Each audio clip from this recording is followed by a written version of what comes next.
Swayam Prabha. Digital India. Educated India.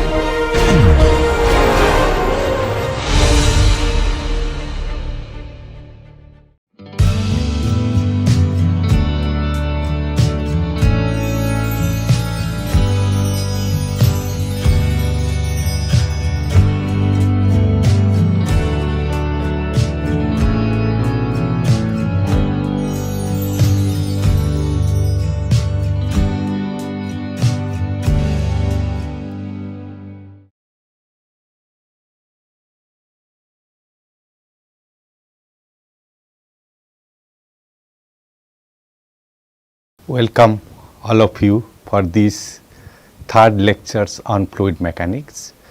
So today we will cover on flow analysis of very complex flow processes, how you can solve very complex flow processes. So that what I will discuss today. Considering that, I will cover today systems and control volumes. What's the difference between system, what is difference between control volume.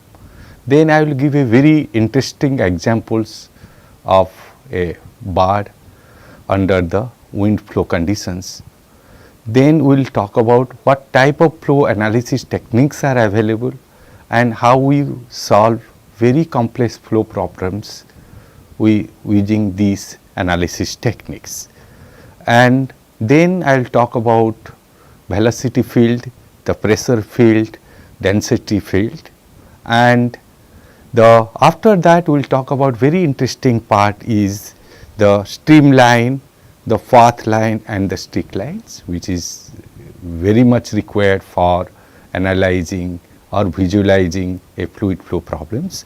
Then again I will talk about this virtual fluid ball concept what we introduced in the first class.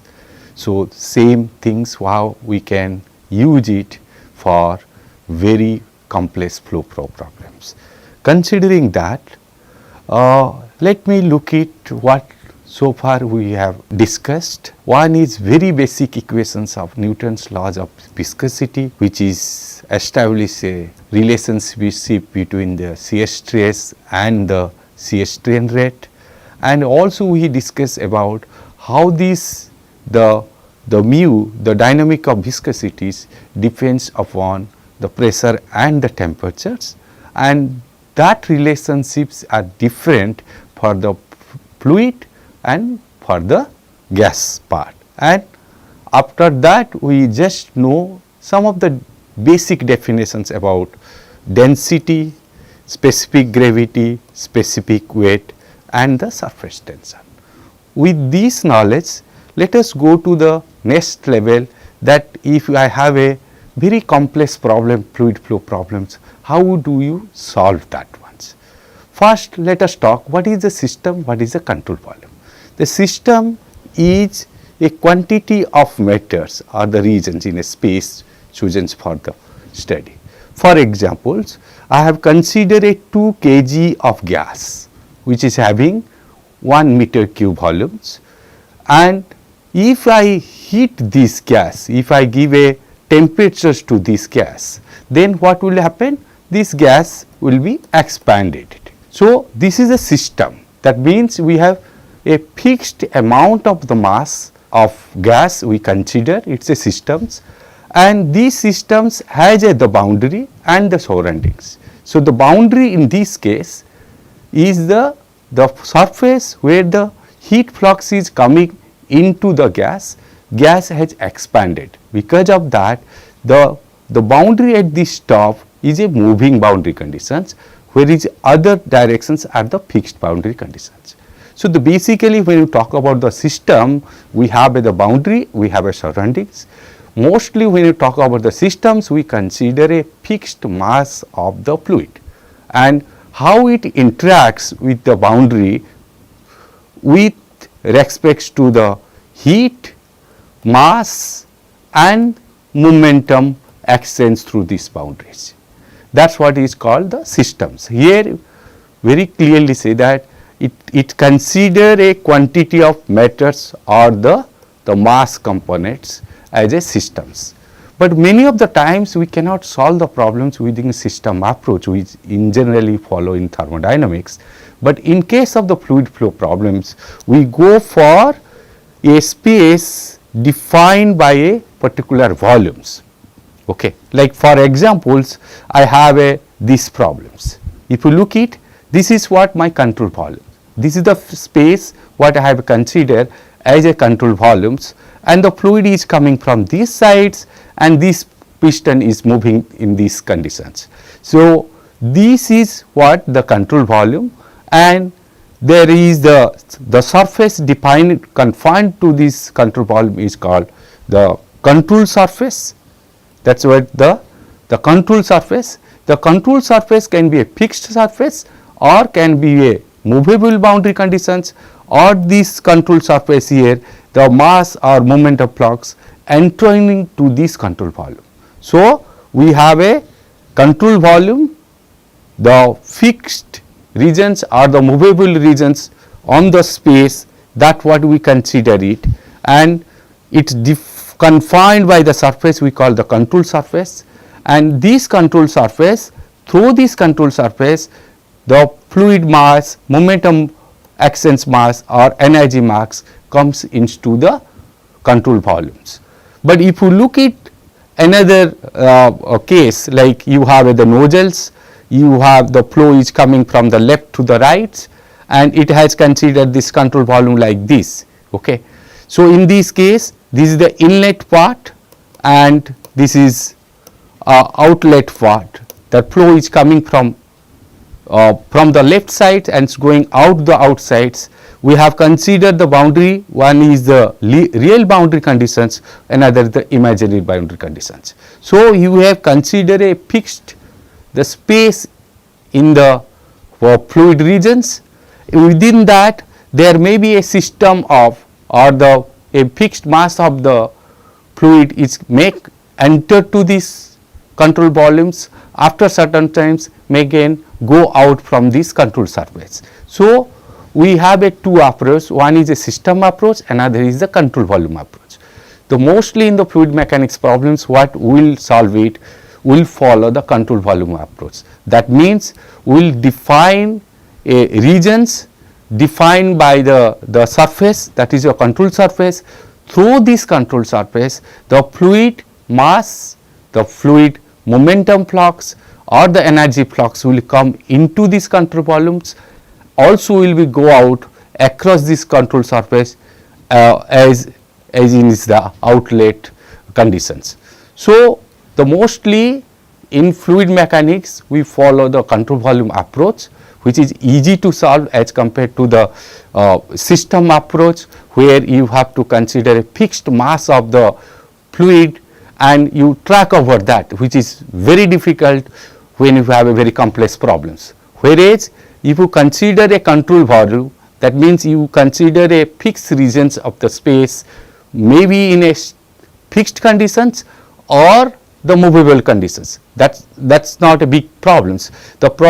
Here the easy things is that there will be a very defined surface, control surface, in which the momentum flux, the energy flux will come into the control volumes. Also there will be a defined surface, on that defined surface the mass flux, momentum flux, energy flux will go out. So, the regions we define it is the control volumes, and the surface what is defined is the control surface. So, it is easy to solve the fluid mechanics problem using the control volume approach. So, most of my lectures I will cover through the control volume approach as compared to the system approach, which mostly follow in the problems like what I am talking about, heat flow and moving boundary conditions like a piston conditions, which is most of the times in thermodynamics it is followed it, but in case of the fluid flow we consider the control volume approach to solve the problems. Now, if you look at the next very interesting problems what I have to give a illustrations to you, that if you look at this very beautiful birds sitting on a branch, if there is a wind movement is coming from this, and these wind movements consider, let be this speed is increasing from 10 kilometer per hour to 50 kilometer per hour. Okay. The speed of the wind is increasing from 10 kilometer to 50 kilometer per hour. The question is comes it, at which speed this bird cannot hold this branch.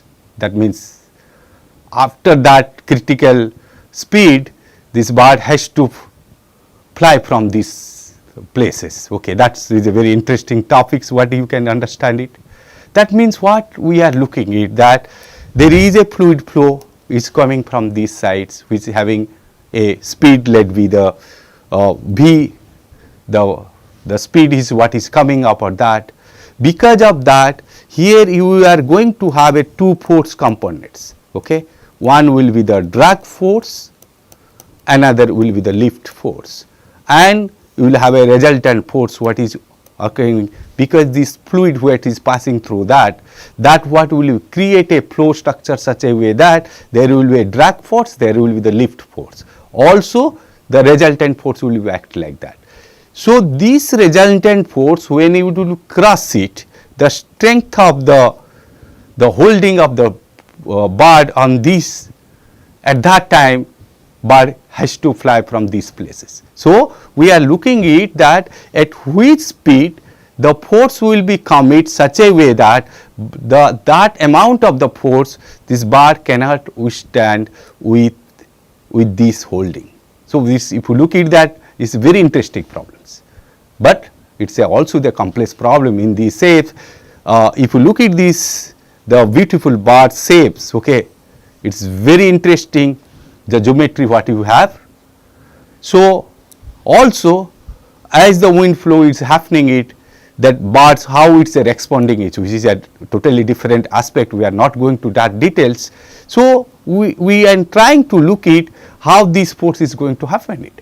So we can conduct the experimental way to compute it, what will be the drag force, what will be the lift force, what will be the resultant forces, or we can follow analytical methods. That means we can follow laws of conservations like mass conservations, momentum conservations, energy conservations.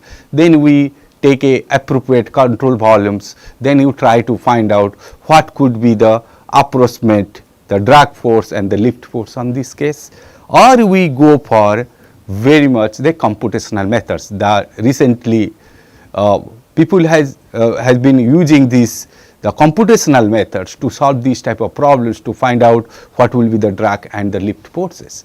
So we have three ways to solve these problems: the experimental ways, analytical ways, and also the computational ways. That means with help of the computers, by solving a set of nonlinear partial differential equations, we can find out what could be the pressure field, what could be the velocity field. That what I will introduce you that. Based on that, we can compute it, what will be the drag force, the lift force, and what will be the resultant force, and at which force component this bird can withstand it, and beyond that it cannot. So that what the very interesting study can be looked upon. And so similar way, that's what I am telling it. There are three ways to do the solve any flow complex flow problems. Like you can have experimental methods. That means you can have a prototype and make a scaled models. That means you can reduce the flow and the geometry of the problem such a way that you do a scale models. Then you do a wind tunnel all the plume test to measure the velocity, pressure, and the density. So once you measure the velocity and pressure and density, that means you solve the problems. You know how the flow is happening in terms of velocity, in terms of pressure, and with the density. The second approach is analytical approach, which mostly in the fluid mechanics books we will cover it, the analytical approach.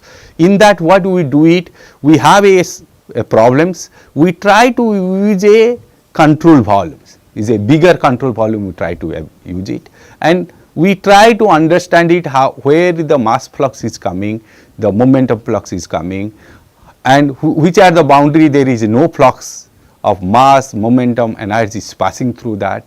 Equating, applying this all mass, momentum, energy concept with a integral approach, we can find out the gross velocity, pressures and density. Still I will talk about the gross, it is not the very detailed distributions of the velocity, the distribution, the pressure or the density will get it. It is very average type of conditions what we can predict it as a gross characteristics what will go through these analytical methods. One is experimental methods, the second is the analytical methods, third is, which is the last 1 or 2 decades is very famous, is the computational fluid dynamics, in which what we do it, any of the fluid problems, okay, we define through these mass conservations and momentum and energy conservation into a set of partial differential equations. These are most often is a non-linear partial differential equations, and those equations we try to solve the numerically.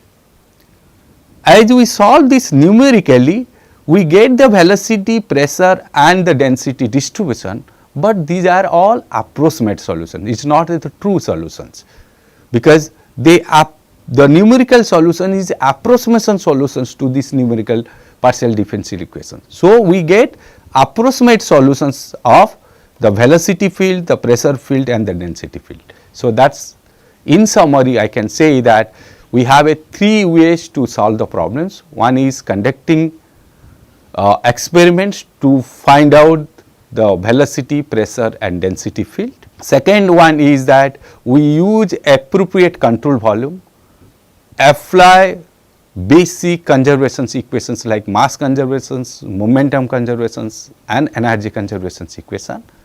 Then we try to get it what is the gross velocity distributions, the pressure distributions and the density distribution. These are gross level, it is not gives a very detailed like the we get it the wind tunnel or the numerical methods. In a computational methods, as you know it now, we have a lot of supercomputers, we can solve many of the complex problems, fluid flow problems. That is what we do it, any of the fluid flow problems we convert to a set of partial differential equations by applying same basic principle of mass, momentum and energy, but here these the control volumes are the unit what we consider, that is what is infinitely small, and then we try to solve that equations using numerical methods, and then we get these approximate values of velocity, pressures and the density fields. So, we have a 3 ways to solve any complex fluid flow problems: experimentally, analytically and computational way. Now, if you let me summarize that way, there are 3 basic ways to solve the problems. One is a bigger control volumes where we have a integral analysis or the analytical methods wise. You take a smaller control volume which is very close to infinitely small, then you get a set of a differential equations formed. So, that is the reasons we call differential analysis. Then the experimental study, as I said that we need to have a scale models. So, we will discuss more in the later of my lecture series that there is a techniques to how to scale the models from the prototype to scale models, how to get different geometry scale, flow scales, all the similarity concept what we will discuss in later on. So, that way you have control volume, infinite small systems, that means analytical, and you have a computational methods techniques, then experimental methods, and as I already said that these 3 basic equations always need to be applied for any fluid flow problems: the conservations of mass, the linear momentums or the angular momentums, the first law of the thermodynamics, that is the conservations of energy. But apart from these equations, we adopt the state relationship, that means a relationship between a density and the pressure and temperatures. the ideal gas laws. So, this type of the relationship between one variable to other the independent variable like a pressure and temperatures, we can establish that relationship, and that relationship is called the state relationship. And at the last what I can say that not only know this what type of flow problems, also we should have a very good understanding how to define the boundary conditions. That means you have to give a appropriate boundary conditions to solve the problems. So, the flow analysis techniques what is available to us with a very basic conservation equations as we apply for solid mechanics. Here also we follow conservation of mass, momentum, linear momentum equation, energy conservation equations. Apart from that, we look for appropriate boundary conditions and the state relationship to solve these problems. So, this is what the basic strategy to solve any fluid flow problems, and a fluid the specialist has to have a confidence or knowledge on how to define the boundary conditions, what type of equations to apply it, and which condition he has to go for a control volume approach or the differential analysis or the experimental analysis. That all it depends upon a knowledge on the fluid mechanics. So, that is my idea is that we should have a very in-depth knowledge of the fluid mechanics, then we can analyze a complex fluid flow problems taking appropriate analysis techniques. Now, let us come to a very interesting examples here. We have given it here that there is a weather radar is there. You know it nowadays, weather radars are there to measure the rainfall, the wind velocities and all. That is what is a on the hilltop, and it has a stand of 10 meters and the weather radar tower is about 10 meters. And the wind is moving at a speed of 150 km per hour, and the velocity is 0 at this point. If you have that conditions, the questions is coming to design these radar systems, we need to find out what could be the maximum uplift force and the drag force of these radar systems when the wind speed is close to 150 km per hour. If that is the condition, that is the problems, for these type of complex problems we do not have any analytical solutions. So, what we go for? We go for a scaled models in a wind tunnels. Okay. So, that means in a wind tunnels we set up the scale models. As I said, the scale models means we reduce the dimensions, we reduce the flow velocities or the densities. How to do that? We will discuss that in a dimensional analysis chapters, but let us you understand it that these are the real problems, and we reduce to a scale models, which is if you look at here is 100 meters, here is 10 centimeters, the 1 centimeters, 1 centimeter. So, we scale the models, okay, that is we reduce the dimensions. Similar way we have reduced the velocity, and this is the facilities is there in the wind tunnels, and we have the velocity flow is going like this, and at each point of this grid we will measure the pressure velocity components. Okay. So, if you look at that, so we have the wind tunnels and we will fix up these the scale models of the hills, the radar systems as equivalent to a spherical body and connecting part, and we generate the flow systems which is will have the flow distributions like this, and with having a velocity 0.2 meter per second, and each grid point will measure it, what is the pressure, what is the velocity, what is the density. For example, if you look at that point like the wind tunnel facilities what you have at the IIT Guwahati in the Department of Mechanical Energy. See if you can look at this wind tunnel, the setups, okay, there is a inflow, this will be the outflow, and this is what the test sections what will be there. And these are all the recording systems of for velocity measurement and the pressure measurements. So if you can look at this type of wind tunnels are there, most of the advanced fluid mechanics labs, that this type of wind tunnel systems are there where we generate the wind movement through a test sections like this. If you look at this is the what the test sections, okay. In the test section we generate the wind flow. To measure the velocity, we have a pitot static tube. So I will discuss more detail what is a pitot static tube in the later on. So you can now know it. There are the instruments which can measure the velocity.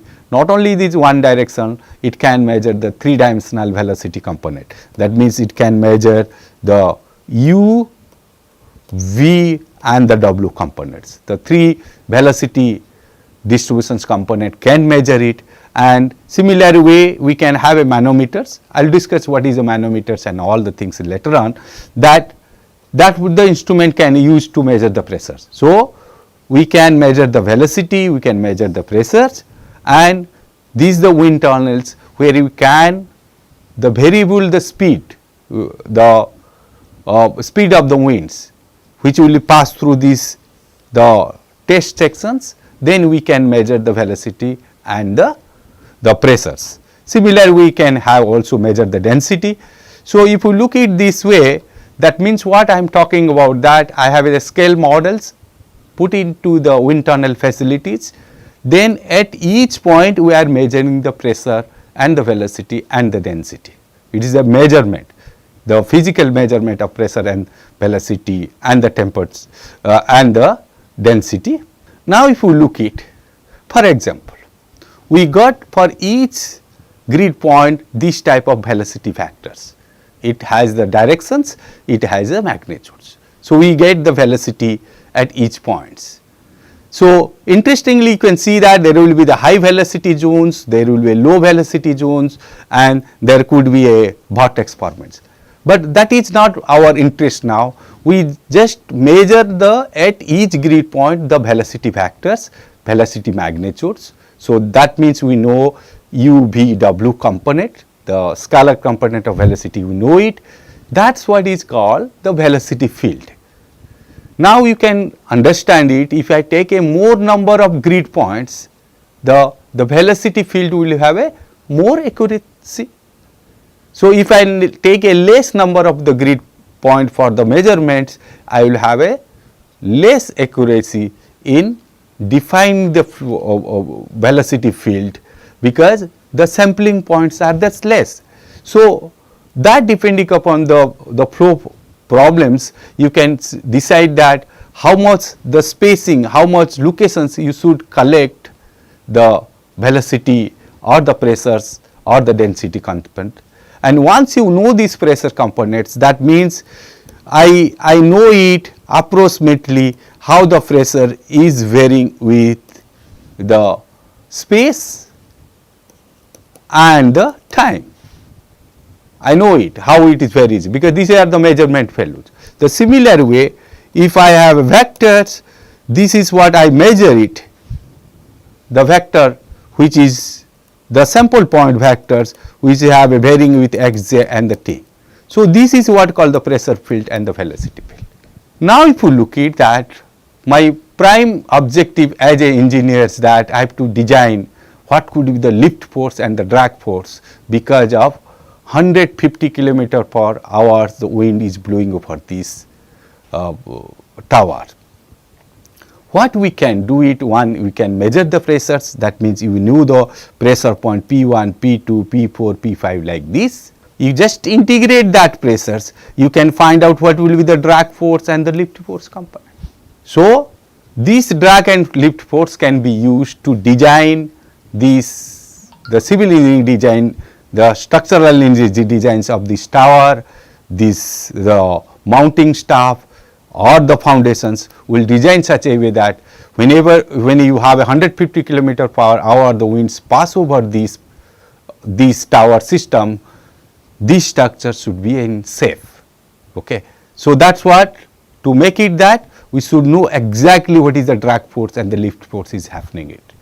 So, with this example, if you can know it, that with measurements, with conducting the experiments, we can compute it, the velocity field and the pressure field, and knowing this pressure field and velocity field, we can compute it, what will be the gross offlet force is going to act it and the drag force, and these two forces can be used to design these structures for wind speed of 150 km per hour. So, this is what is experimental way we can conduct it, but you can always think it that the conducting this type of experiment is always expensive, and for that we need to have a big wind tunnel facilities to solve these problems.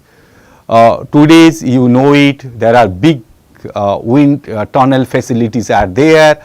They full prototype of truck they simulated it. So, that is what my point is that the facilities nowadays the wind tunnel facility what is there in all over the world, the automobile engineers they use the full truck, not the scale models.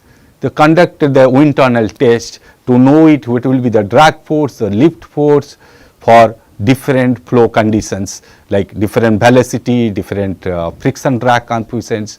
They try to solve that type of problems, the very complex flow problems with full scale wind tunnel lab facility. So, it is possible today, it is not that difficult that to conduct the wind tunnel test, but it is expensive as compared to the other methods what we are going to discuss it.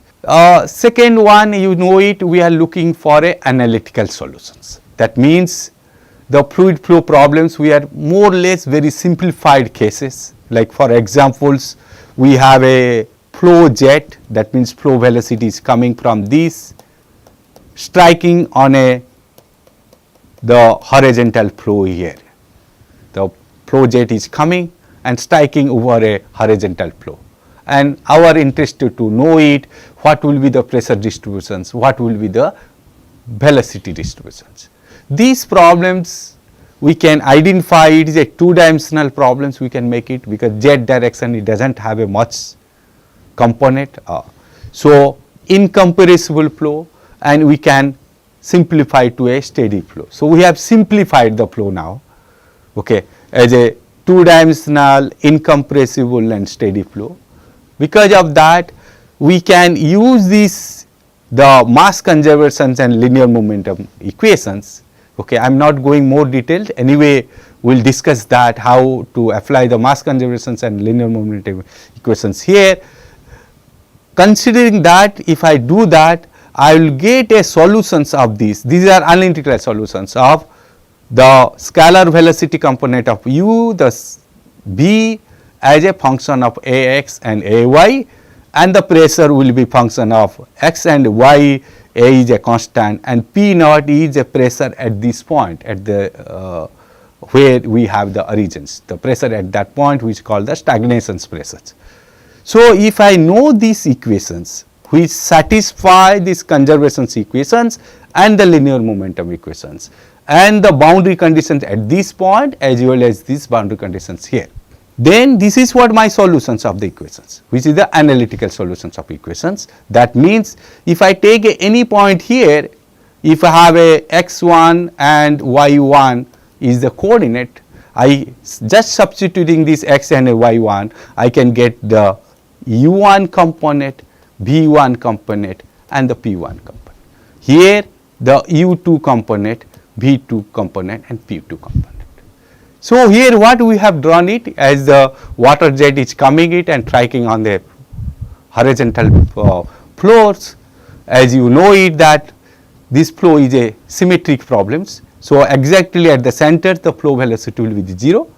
That is what you can say that if you substitute x and y equal to 0, u and v component will be 0. So, that condition is satisfied. And the pressure, if you look at that, it will be varied with a s square plus y square term is a equations of a circles, okay, it's more or less equations of a circles. That's the reason you will have a uniform, the pressure, the constant pressures line like this, the concentric circles like that, what will have concentric circles. So this is what called isobar, the line of equal pressures. So you will get the equal pressure line. And if you know the UB and that, you can draw the flow streams lines. So that means flow will come like this, okay, the pressure diagrams like that. So for a very simple case, we can get analytical solutions like U and B and W and the pressure, and that analytical solutions can help us to know the velocity, the pressure distribution of these problems, and it satisfy conservation equations, mass conservation equation, linear momentum equations. Also it satisfy the boundary conditions at the floor, also flow inject what is coming it. So that's what I just say, that there is a experimental way to do that thing. Very simple case, we can simplify it, and we can like a 2-dimensional incompressible steady flow. This is what the total simplification of problems are. These assumptions are hold good for this type of problems. Then you apply the mass conservation linear momentum equations, then you get these solutions. How to get these U and B equations and the pressure, that what we will discuss later, but at present you know that we can get it the functional relationship of U B with respect to a Cartesian coordinate of x, y, z, and this problems becomes a steady problems. So there is a no time components. So you will have the solution of U, B, W and the pressure component. Okay, so from the two examples, one the wind flow over a weather radar setup, second is a simple flow jet impacting on the floor. We try to understand it, the pressure field and the velocity field. So now I am just defining them. The velocity field, when we are talking about, we are talking this velocity as a vector quantity which vary in a space in case of the Cartesian coordinate system of x, y, z and the time. But most oftenly for easy point of view, we resolve this velocity vector component into its scalar component in Cartesian coordinate systems like the I and j and k, as you know for vector notations of x and y, j, these are the unit vectors. So we will have the u velocity components along these x directions, the v velocity component, small v velocity component in y directions, and w is a velocity component z. All will have a scalar component having a functions with the space x, y, z and the time. V will be x, y, z and the time, and w is that. So we define a velocity field. That means getting a velocity field either from experimental study or analytical study. Similar way we can get it from computational methods, which later on I will introduce to more detail to you. So that way we will get a velocity field. Similar way, if I know the velocity field, we can compute it, what will be the accelerations, the rate of change of the velocity gradient, velocity, you know it, the accelerations, that the component will get it. Or about these derivations will come it when we have fluid kinematics, we will talk about that. But you can see that any of the flow field conditions, we can have a velocity field. That means we know the velocity distributions with respect to space and the time. Similar way, if I know the velocity distributions, we can compute the acceleration distributions over that, the fluid flow problems. Now, as already I discussed that we talk about the pressures, which is very dynamic variables. The pressure distribution play the major roles, because as you know it, the flow is come from high energy to the low energy. Many of the time this pressure, the gradients indicates for us which directions flow will be there. So that's the reasons we always look at the gradient of the force which drive the flow mostly this energy drive the flow, but many of the cases the other component whenever is less, the pressure gradient itself will indicate it which direction the flow is going on. So, the computing the pressure and the pressure gradients, that what is major component in the fluid flow problems. Some of the case studies like is there. We also very worried about the pressures, that when it goes below a particular pressure, is vapor pressures, then the water converts from the liquid to the vapor. So, that is what create the problems of cavitations. That what I will just discuss in a example problems, how the cavitations processes occurs it.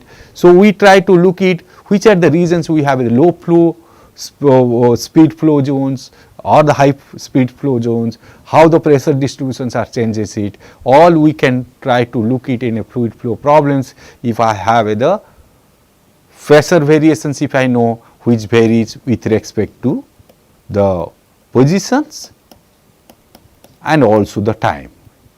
That means is a scalar components, it varies with a space to space, the locations to locations, also it varies with the time. So, in case of steady problems, the time components goes out. So, we have the pressures which varies with the space only.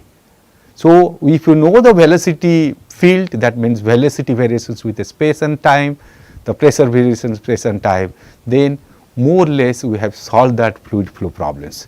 But some of the cases, like when you have the heat exchange is going on drastically in a fluid flow, where there is a lot of temperature gradients are there, then we apply the first law of thermodynamics to get it the temperatures field.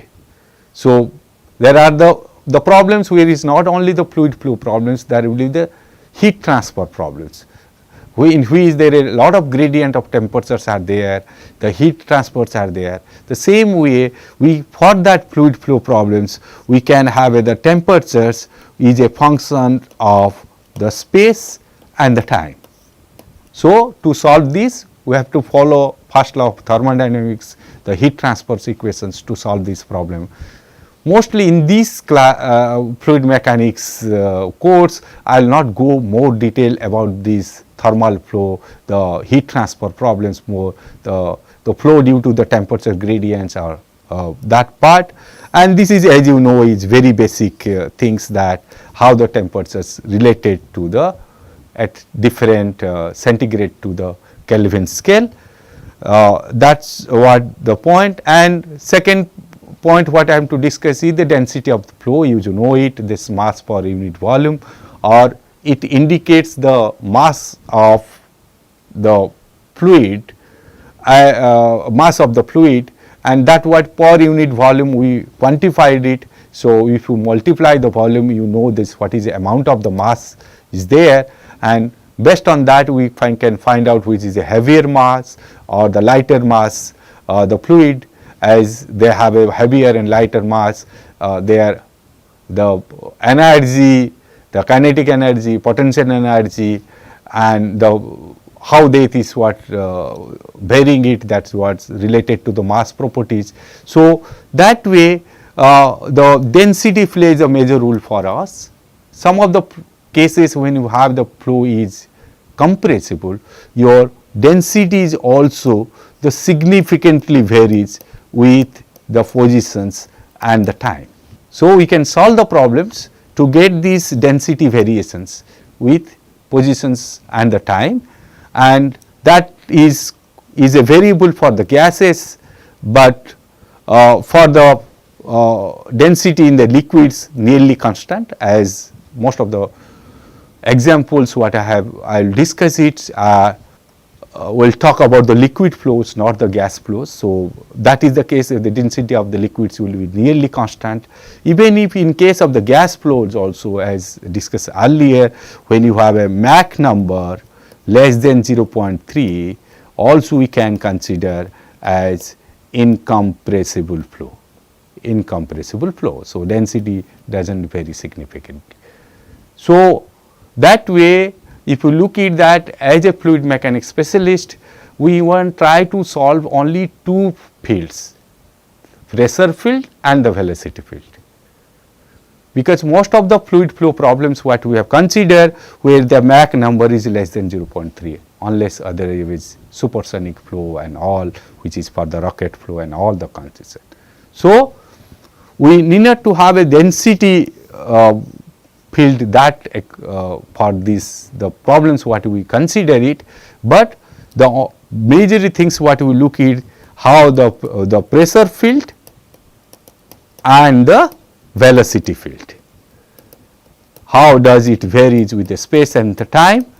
These two things are more important for us, the pressure field and velocity field, since we consider the problems which the flow is at Mach number is less than 0.3. So, flow is incompressible nature. So, we can just need to know it the pressure field and the velocity field. If it not, then if you go for that means if your Mach number is more than 0.3 conditions in your flow field conditions, then we have to consider the density variations which will be the varies with the space and the time component. So, in that case we will have the pressure, the velocity and the density variations. So, three fields we need to know define the flow when you have a flow incompressible. But when you have the Mach number greater than 0.3 the flow is compressible, then you need to have a density field, the pressure field and the velocity field. These three field we need to define it when the flow is compressible. If flow is incompressible, that what we can get it when the Mach number is less than 0.3. In that conditions only we need a pressure field and the velocity field. So, what I am to tell you that fluid flow problems are very interesting problems. It is a solvable problems at present. Only we need to know it how the pressure varies it, how the velocity varies it. But as I showed it two examples, one is the flow around a bar which is very complex geometry and another is the flow load on a weather towers which is looks like a spherical balls. So, if you look at that as we go for a complex problems, so getting this pressure field, velocity field it is not that easy. So, that is the reasons we follow experimental methods, analytical methods and the numerical method to solve the problems. In fluid mechanics problems, a specialist who can visualize the flow better and then he can simplify the flow problems and then he can solve the problem. The flow visualization is a major issue and how to visualize the flow. That means how to determine that what could be a tentative flow patterns or the flow patterns are obtaining from either experimental results or analytical methods or the computational fluid dynamics methods. We should try to understanding what we are getting the flow patterns, are they correct, or a fluid mechanics specialist he can looking these problems he can visualize it that this could be expected flow pattern could be there. To define these flow patterns we define technically three lines. One is the streamlines, path line and the streak lines. Let us look at the definitions. The streamline or line everywhere it is a tangent to the velocity vector at given instant. That means time equal to 0 or we take a snapshot, okay, and at each point if I draw this the tangent, that tangent should give a directions of the velocity vectors. Okay. So, if you look at this that as I draw this tangent the line this line tangent should match with the velocity directions of the velocity. So, if that is the conditions and join that line is called the streamlines. So, if you look at that, one case the streamlines goes like this, one case streamlines goes like this, like this, like this. Other way around, if you have the streamlines at a point, if you draw the tangent, and that the tangent is the direction of the velocity. So, we can find out the directions of velocity if I know the streamlines, or if I know this direction of the velocity by measuring any experimentally work, if I know and connecting that lines such a way that it will have a tangent to that velocity, tangent and the velocity direction matches each other, that what will give a streamlines. So, we will have the streamline patterns like that. So, if you look at that, the flow is going this direction and this direction. But one of the easy things here in the streamlines, if you look at, if this is the velocity, the direction of the direction of the velocity, that means there is no component is working on this side. There is no velocity component. The normal components is a 0. The flow is going on tangential to that. There is no component on this. That means there is no flow cross through these ones. That is the reason what we define it. If I have draw the streamlines and it's occupied a certain space like this, the stream tube. In that case, it is a very simplified case. Is now there only the flow will be enter from this side and go out from this. Since these streamlines does not allow any flow cross through that, as the definitions indicates for us.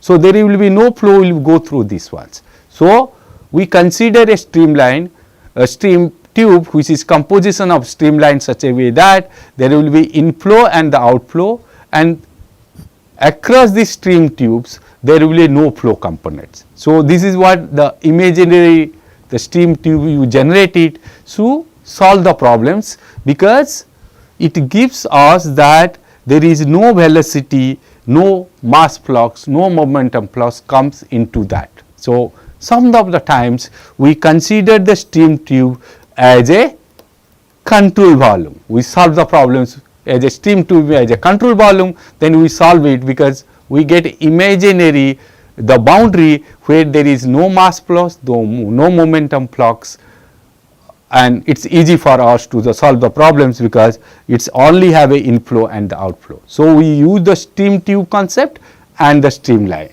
concept. So, again I want to repeat it, the streamlines a line everywhere the tangent to the velocity vector at given instant of time. Then as a snapshot, you take a snapshot, at that snapshot if you draw a line, the each tangent of the line will indicate us the directions of the velocity. So, that is the basic point, that is what we call the streamline. Second is a path line. If you can understand it, that the actually path traversed by a given fluid particles. You consider a fluid particles and at different time interval you find out where that fluid particles, like the next examples, like I have a fluid particles at these points at the T1 time and T2 time, T3 time, T4 time, T5 time, T6 time. It is a different time. How from this position to this position, these positions like this. Then if I draw this line which is called the path lines, that means we define the path of the fluid particles, what is traced by the maybe last few minutes, last few seconds, drawing that we will draw the path lines. So, it is a time informations are there, how the fluid particles are passing through at different time. So, we are tracking our fluid particles, we are talking about that. So, how at the different time it is moving it, this is called the path line. Similar way, if you look at this, another point is the streak line. What it says that the locus of the particles that have earlier passed through a prescribed point. That means you have defined a point, at that point the fluid particles are passing through that. So, that means the position is fixed. At that point which are the fluid particles have already passed through that, and those if you color it or those you mark it, that the lines will be indicate as the streak lines. So, if you look at these problems, that let I have the flow like this is coming from these, we have a channels, I have at this point I have a color dye putting into there. So, that means which are the fluid particles are coming into where I am making them to either a red color or the blue colors, okay, any of the colors, okay, you can use as a color dye. So, put in a color. So, as after few minutes if you look at these particles will move it, the second particles will move it, and this color dye pattern what we will get it after t1 time, that what will give us the stick lines. So, try to understand is there is the streamline, path line and the streak lines. The streamlines talks about the how representations of the velocity vectors at a particular instant of the time. Whereas the path lines you talk about as the path traversed by a fluid particles of a durations of t. What are the path it? What is the different positions it is path it? The streak lines what is talk about that it is a locus of the particles which have passed through a fixed points. So, if you look at this way, we use a path line for some problems to solve it, the streak lines to solve the some problems, to visualize the problems. Similar way we use the streamlines, more often we use the streamlines which as I try to explaining is that if you know the streamlines, you know these the velocity the directions of the velocity vectors which gives us that there is no flow cross through that, and we can compose a stream tube concept as a control volume and we can solve the many problems. So, mostly in case of the analytical methods we follow the stream tube or streamlines methods more accurately, but the experimental technique when you use it either we follow for techniques like a path lines, like we track a fluid particles at a different instant of time, then trace on that, or we do a dye a color a series of the fluid particles, then find out the color dye patterns. So, that patterns will have a streamline. So, these two most often used for an experimental works to know it how the flow patterns or flow visualizations will do it. The later on with WinLab experiment I will demonstrate to you how interesting flow patterns we get it for different conditions. So, but very interestingly that you see that if you have a steady flow, okay, if the flow parameters characteristics like velocity, pressure they do not change with the time, then all these streamline, streak line, path lines are the same. So, definitely they are not will be the different, the same things will happen it if you have the steady problems. That means your pressure, the velocity that they do not depend upon the time variabilities. With this let us come back to that just to have if you look at any fluid flow problems which are very complex, and most often this fluid flow in a natural systems is much more complex as compared to man-made systems, like as I given an example of bird and the weather towers. Similar way you can imagine very complex problems what it happens is that. So, as I told you that we need to visualize the flow. If you visualize the flow you solve the problems. So, for example, if I take these problems that flow past a cylinder, that means I have a cylinders, a velocity of v, uniform velocity of v is passing through this. Okay.